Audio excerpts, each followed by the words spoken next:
I want to start with the part that still messes me up. Not the beginning. I'll get to that. But the part where I watched your face change, like I could literally see the moment. All Your right. whole framework for reality just cracked open. And you didn't say anything for like a full moment. I mean, what was I really supposed to say? I was holding a journal I hadn't touched in years, Mhm. and I'm reading this thing I wrote in my own handwriting. I'm trying to convince myself it's a coincidence. I'm literally doing the math in my head like, okay, how specific something is before the coincidence stops being reasonable explanation. And the answer kept coming back wrong. Tell him what I said. Well, we'll get there because if I jump straight into the journal thing, people are going to think this is some kind of weird spiritual podcast where we burn sage and talk about twin flames. Well, we absolutely do not do that. Okay, no, that's exactly why this story bothered me so much because I am not that guy. I was a sociology professor, spent my career studying systems, pattern recognition, confirmation bias, how humans construct meaning from randomness. So, yeah, first day of class, I'm standing there leaning against the chalkboard, really waiting for everyone to kind of settle down, bouncing a baseball in the air because that's what I used to do before the lectures. So I look up and there's this blonde girl staring at me like she'd already made a decision. What the hell? And I had. And I remember thinking, okay, either this girl is extremely confident or this is eventually going to become a problem of some sort. Well, that's fair. Yeah, but what I remember most wasn't attraction, it was literally certainty. Certainty. You were looking at me like you already knew something I didn't know yet. Oh, because I did, Mikey Mike. Okay. Which thankfully I didn't fully understand at the time. So, Yeah, definitely for the best. if you told me everything you were thinking on that, I probably would have run, literally run. Okay. Yes, absolutely. Yeah, you probably would have run. But there was something really unusually calm about your certainty, and that's what stuck with me. Not emotional chaos, not obsession or Mhm. fantasy, just really certainty, Yeah. Meanwhile, I go home and tell my roommate I'm going to marry you. which is completely insane. All right. It is insane, totally insane. Especially in the 90s. I'm a professor, you're young, huge age difference, and you're actually pursuing me. 3 social taboos immediately. Yeah, minimum. But I kept it to myself after that. I knew people would think I was absolutely nuts. Which honestly, I probably would have too, kept Yeah. it to myself. Yeah, absolutely. So the semester ends, right? Time Mhm. passes. And honestly, I figured maybe that was going to be the end of it. Semester ends, time passes, and honestly, I figured maybe this was just going to be the end of it. Interesting, students, strange intensity, maybe memorable, but Mhm. life kind of moves on. Okay, clearly you couldn't let it go. Next semester starts and Right. I'm in the hallway and there is a guy literally, we're talking, he's literally in the middle of asking me out and I spot you. I see you all the way down at the end of the hall. And This part is still insane to me. I look down, I see you, and I tell the guy I gotta go, and I ran to you and I said, Sebastian! You literally ran down the hall after me. You did. Fast. Yeah, very fast, very fast, And yell. which definitely gets your attention in a university hallway. All right. Yeah. I finally catch up to you, out of breath, and I just say, hey, we should go out sometime. No hesitation, really. No buildup, just immediate certainty. Wow, yes. I mean, yes, that's how it went. Yeah, absolutely. It just sounds crazy. That's all. Yep. And honestly, okay. Okay. And honestly, part of me thought this was either incredibly attractive or completely insane. Really, it was both. Okay, probably both. All right. But you said yes. I did. I said yes. So we did lunch the very next day. Dinner the next night after that. And then things started getting weird. Yeah, really. Weird in a quiet way at first, Meaning, meaning nothing dramatic happened at all. No lightning bolts, no cosmic music, just this growing feeling that there was actually more happening underneath reality that I could logically account for. I couldn't. wow. And then came your real first sign. Definitely a real sign of the times, the license plate. Okay, Tell them. Walking toward your car, I'm walking you back to your car one night, and I look at the license plate of your car, and the second I saw it, my stomach dropped. I got an inner feeling, gut feeling. You didn't tell me at the time either. No, I kept it to myself because I didn't even understand what was going on, my own reaction. But I saw your face change. Because the plate referenced something deeply personally connected to my past. So something emotionally specific, and you had absolutely no idea. None at all. And I remember standing there thinking, okay, this is strange. But then another part of me thought, no, that's not strange. It's really specific. And specificity changes things psychologically because coincidence is usually vague. This wasn't vague. It felt really targeted. It was too sudden, too quick, but I stopped dismissing things after that. Oh. And honestly, that's where the story really starts changing. We're a couple years in, and Nicole goes into fitness training, and it's a Saturday, and the mail arrives. The mail arrives, and in the mail, I received my ACE certification. Arrived in the mail, and at that moment, you had this look on your face. Right. And I've tried to describe this to people, and I never quite get there. It wasn't like a memory, not at all. It was more like, when you're dreaming and the dream has an internal logic that makes it sense while you're in it, but the second you wake up, you feel it dissolving before your eyes. It was the opposite of that. I was awake and something was suddenly impossibly solid. I had this overwhelming sensation that I had already been in that exact moment. Not similar, exact. The way the light was coming through the windows, giving a cue. I had been there before. What you're receiving, like a déjà vu, really. And so I could tell there was something going on with you. So I'm like, what's up? What's going on here? I ran to the bedroom and grabbed a dream journal, and I said, I've really dreamt this before. I was freaked out. Okay. So what happened is I found this journal from years before we met, and I'm flipping through it, not really reading, just kind of searching, and then I find an entry, and I stop dead right there. I hadn't fully read the paragraph yet, and I already knew I wasn't dealing with an idea anymore. No, I was dealing with evidence. My journal, actually my words, years before existed in my life. Tell us about the dream. So I start reading the dream, and in the dream, it's Nicole. It's Nicole in the dream, and we're in chemistry class together, and literally she's a fitness trainer, and she happens to be wearing in the dream a purple outfit. Oh my, I remember this purple outfit.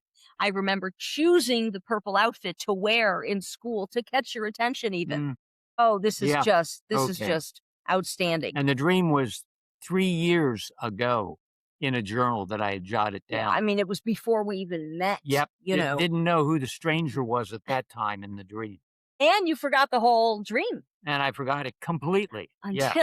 And so this is important that we share this, until that déjà vu moment.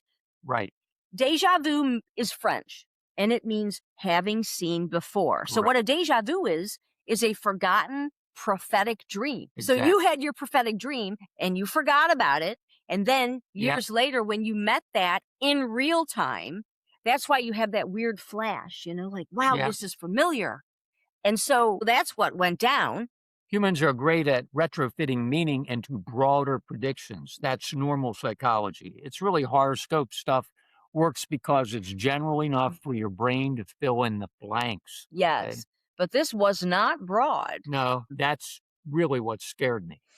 Tell them the part that got you. It wasn't one detail. That's the whole thing. People think these moments happen because of one dramatic reveal. It wasn't that. It was accumulation. The room, the feeling, the physical sensation of déjà vu, already having been there. Way you moved while teaching, the emotional atmosphere, it all matched the dream memory at once, suddenly. And that's when your brain stopped fighting it. No, yeah. Brain stopped fighting it, literally. Actually, my brain fought harder. Well, okay, true, yeah. Because if you're me, you've spent your entire career building a teaching, critical thinking system, sociology, pattern recognition, and your first instinct now is, wow, fate? Your first instinct knows there has to be another explanation. Okay, so what explanation did you come up with? Well, I tried all of them, actually. Went through all of them. Just give me one. Okay, first one. Maybe I unconsciously remembered the dream after meeting you and rewrote the memory around you. Oh, that's interesting. That's Yeah, logical, yeah, actually. Okay. yeah. Except the journal was dated, unfortunately, which scared the hell out of me. It was dated. All right. Yeah. Second explanation. Okay, maybe the details weren't actually that specific. Okay, but they were. They were very specific. Okay, third explanation. Coincidence. Just a coincidence of kismet. And? Coincidence started sounding statistically stupid. All right. That's funny. That's the line right there. Because there's a point where your skepticism stops being intelligence and starts becoming denial. Okay, right on, right on. And denial, yes. I realized I had crossed into denial, not a river in Egypt, but actual denial. All right. Uh-huh. The weirdest part wasn't even the dream itself.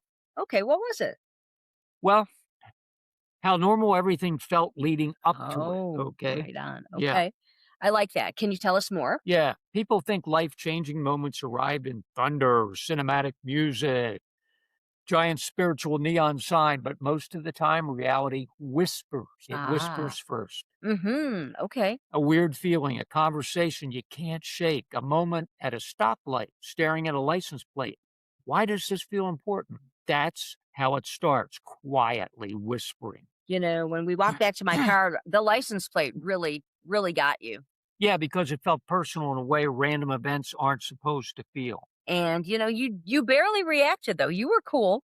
Externally, yeah. True. I True. stayed balanced externally. Internally, I was really rattled, Mm-hmm. but I didn't want to give the power to it because I didn't understand it fully yet. Now that makes sense. You know, I remember looking over at you and thinking, he felt that. Yeah. Yep, I did. I certainly felt it. That's what was unnerving about you. You were never surprised. You weren't. Because I already knew. Yep. Yeah. You're hearing someone say that when you're still trying to logically assemble the pieces is really uncomfortable. I know. And that's why I knew to stay quiet. Yeah. And I did stay quiet. And it wasn't always easy, but you know, you thought I was nuts already by asking you out. So that I just needed to be cool, man. Yeah. You were operating from certainty. That's a nice way to say nuts. Yeah. Maybe. No, but seriously, that's what people don't understand Yeah. about, you know, your gut or intuition or higher knowing. You know, it doesn't always feel emotional. As a matter of fact, really doesn't. It feels structural. Your whole body already knows the architecture and your mind catches up later. That's exactly what deja vu felt like. Right? Exactly. Say more. It wasn't romance. Important. Very important because people hear these stories and immediately reduce them to soulmates and attraction and fantasy. You know, good point. No, it was really deja vu was not pleasant. It was overwhelming. It felt like reality folded for a second time, like two timelines touched each other somehow. And your body knew before your mind. Exactly. Exactly. You know, people have had that happen. Listening to music or walking in a place, meeting someone, they just dismiss it. They dismiss it. Because it's easier. Much easier. And I think most people spend their lives trying to avoid uncertainty, okay? Yeah. But the impossible happens. They rush to explain it away because uncertainty feels really dangerous and unknown. Well, yes, but ignoring it doesn't make it disappear. No, it pushes it underground, actually. I remember sitting there with that journal for probably literally an hour, just sitting there. Every weird moment we'd ever had together reorganized itself. It started coming together, making sense. Wow, okay. The license plate, your certainty, the timing, the feeling around everything, all these things I had mentally categorized as separate events suddenly were all connected as one. Wow. And it's so mind-blowing. Because you start asking a bigger question. Which is? How much of life are we actually perceiving? There it is. There it is. Yep. No, seriously, I think about it. We act like human perception is complete. Like science hasn't fully measured something yet. It can exist. But humans miss things constantly, entire spectrums of light, frequencies, pattern recognition, psychological signals. We're not nearly as aware as we think we are. Oh, isn't that true? And, and dreams are one of the ways information slips through. Yeah. People will always be skeptics. They I always will. Yeah, I agree. But skepticism should not lead to investigation, not automatic dismissal. Now, there's All a right? huge difference, and that's why we always say track your data, track your data. And really, that's what changed for you, I think. You Yeah. stopped dismissing experiences simply because they didn't fit your framework, and that was the real shift. Yeah, and honestly, that's why this story matters to me now. Not because I want people to blindly believe in mystical Oh, nonsense, God, mumbo no. jumbo. I No. don't. No way. I mean, that's not the goal here. But I do think people ignore themselves constantly. They're not listening. Every day, all day. Gut feelings, emotional signals, repeating patterns. They override them because external culture trains them to ignore them and distrust them. And then they say they were blindsided, Exactly. even though somewhere inside they knew. There's moments trying to get people's attention long before they understand it, like breadcrumbs. Okay. Yeah. Quiet little fractures in reality. No, seriously, most people have at least one story they cannot explain. Yeah. One moment where Mhm. reality behaved very differently. And strangely, they just don't talk about it because modern culture rewards certainty and punishes unknowingness and ambiguity. People are terrified. People are terrified of sounding crazy. Yeah, right. But suppressing experience doesn't make the experience less real. So, hey, when you finally found the journal, That was the moment I couldn't fully go back. back to what? Back to pretending humans are only rational machines responding to visible data. Wow. Mhm. Okay, so this is huge. Yeah, clearly processing more than we consciously understand. That's the whole thing right there. Do you ever think what would have happened if you ignored all of it? The signs? You mean the signs? Everything. Well, honestly, I think most people do ignore it. Yeah. This is true. This is true. And then years later, they end up saying things like, wow, I had a weird feeling. I had some kind of something, deja vu, or something told me, or I knew that's the part that interests me most now. Not the Mm. dream itself. No, no, the human tendency to override ourselves. Oh, I know. And why do we do that? Because certainty without evidence feels socially unacceptable and dangerous. Especially way back Yeah. then. Especially then. You have to remember, you were older, I'm younger, I ask you out, fast relationship, less than 90 days, and we're married in 9 months, unconventional, intuition language. Socially, that was radioactive. Totally and completely. But weirdly, the social resistance almost clarified things. Oh, this is interesting. How Yeah. so? Because if something survives pressure, criticism, confusion, maybe there's something real there. Wow. And it even survived time. And here we are decades later, still Mhm. talking about the same core thing. Trust yourself. Yep. Not Yeah. blindly. Nope. No. But honestly, trust yourself. Yeah. And there's a big difference. Huge, absolutely huge difference. You know what still gets me? The fact that you wrote it down before you Yeah. met me. All right. That's the thing. I know. Like, that is so huge. That's why it's good to keep your journals and track your data and dream tracking, which means you refer back periodically. I think some part of our life knows before our conscious mind actually catches up. It is. That's just beautiful. Yes, really. fair. But maybe that's why people feel so disconnected now. Correct. We Because we've been taught to distrust our internal signal unless the external world stamps it and validates it. And by then, it's usually too late. Yep. Mhm. A lot of the times, too late. And that's why we're doing this. Yep, exactly. Exactly. Not to convince people we're psychic. No, we're and how not. wonderful No. we are and what a great relationship. God, No. no. But to get people to stop abandoning themselves. Yeah. And to maybe take their own experiences seriously before life has to scream Oh, at them. yeah. Literally. And it gets loud. Yeah, So and it does get loud. when people ask, what changed your mind? It wasn't one thing. No. It was really accumulation. Pattern Yep, recognition. exactly. And the journal was just the moment that the pattern became impossible to ignore. Yep, that's Mhm. it. It nails it. You know what's funny? What? If that dream happened to most people, they would have forgotten it forever. Probably, for sure. Yeah, no journal, no record, no proof, just a weird Yep. feeling floating around in the back of their mind their entire life. Yep. And then 20 years later, they'd say something like, Mhm. I don't know why, but I trusted her immediately. Or I had this weird feeling when we met, and they'd never realized there was something earlier trying Mhm. to get their attention. Yeah, exactly.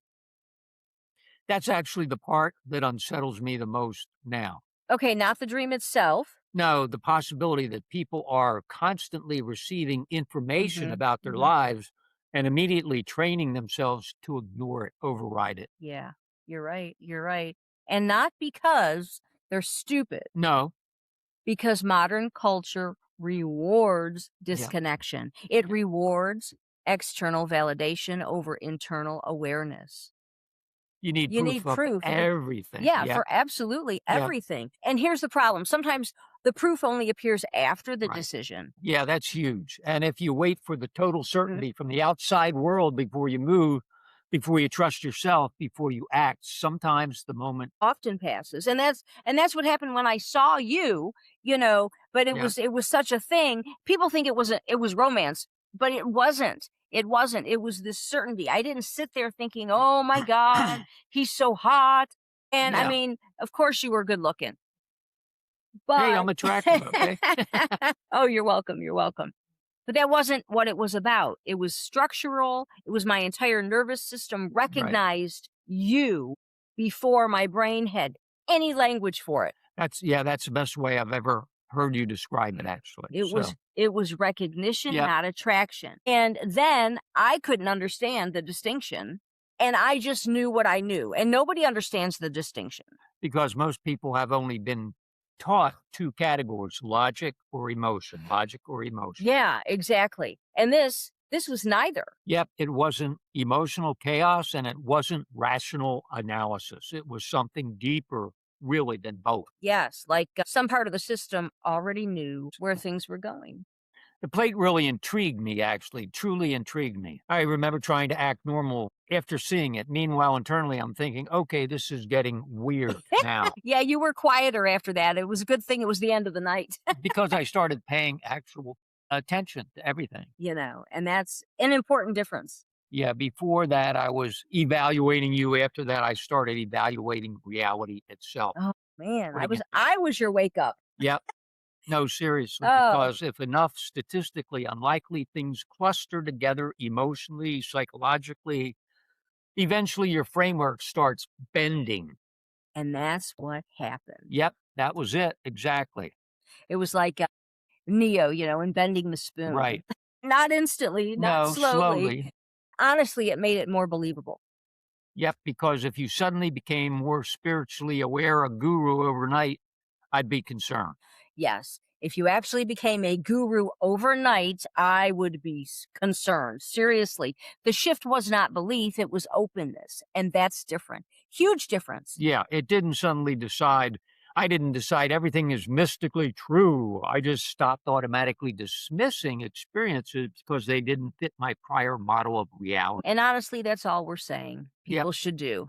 exactly. We're not saying abandon critical thinking. No. No, please don't We're you saying dare. include yourself in the data, Yeah, because that's what people remove now, their own direct experience. They remove it. they do. And then they wonder why they feel disconnected from themselves or blindsided or shocked when the relationship collapses Yep. And or shocked when the red flags red flags. they ignored Yep. turn out that they mattered. Were shocked when they knew and talked about themselves out of it. They and talk it out of it. Right. and talked themselves out of it. You know what still gets me though? No internet, no social media, no algorithm Nope. feeding us spiritual compatibility. I mean, none of that stuff existed.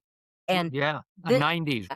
seriously, though, you're right, which actually made it harder because there wasn't language everywhere for this kind of experience. So you really had to trust your gut at a time when it Right. wasn't even out there. Right. People thought you were insane, which was why the best thing was to follow the law of silence. Yeah, they thought And I was insane for sure. young woman asked out older sociology professor, fast relationship, intuition language, talking about signs, Mike, socially radioactive, and totally.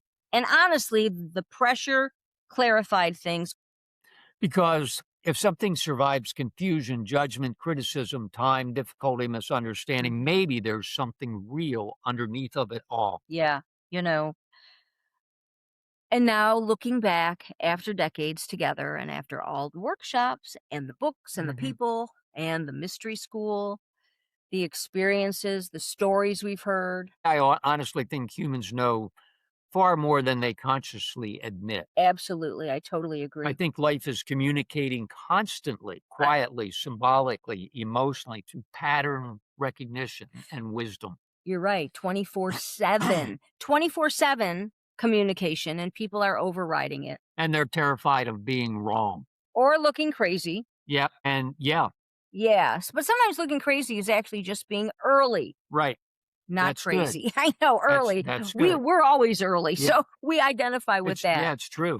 And honestly, I think that's why people respond emotionally to these stories because somewhere deep down, Yeah. most people already have one. They sure do.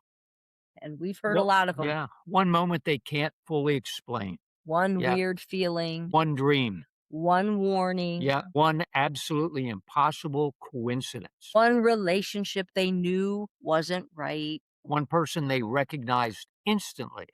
Exactly. The difference is most people override themselves fast enough to stay socially acceptable. And, it's actually exhausting. Completely exhausting, actually. When people ask, what changed your mind? It wasn't the dream alone. Nope. Nope.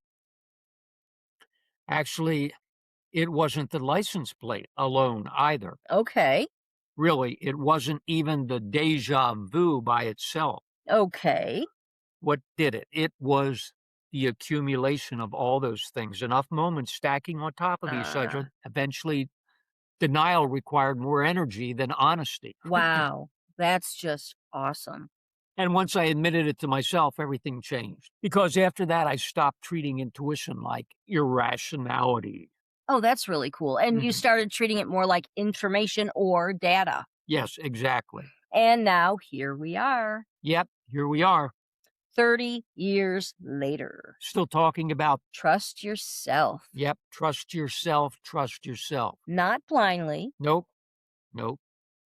but honestly. Because maybe the strangest thing about life is how often we already know we know. If you've ever ignored a feeling, talked yourself out of what you knew, or realized too late that something inside was trying to warn you, Trust your gut.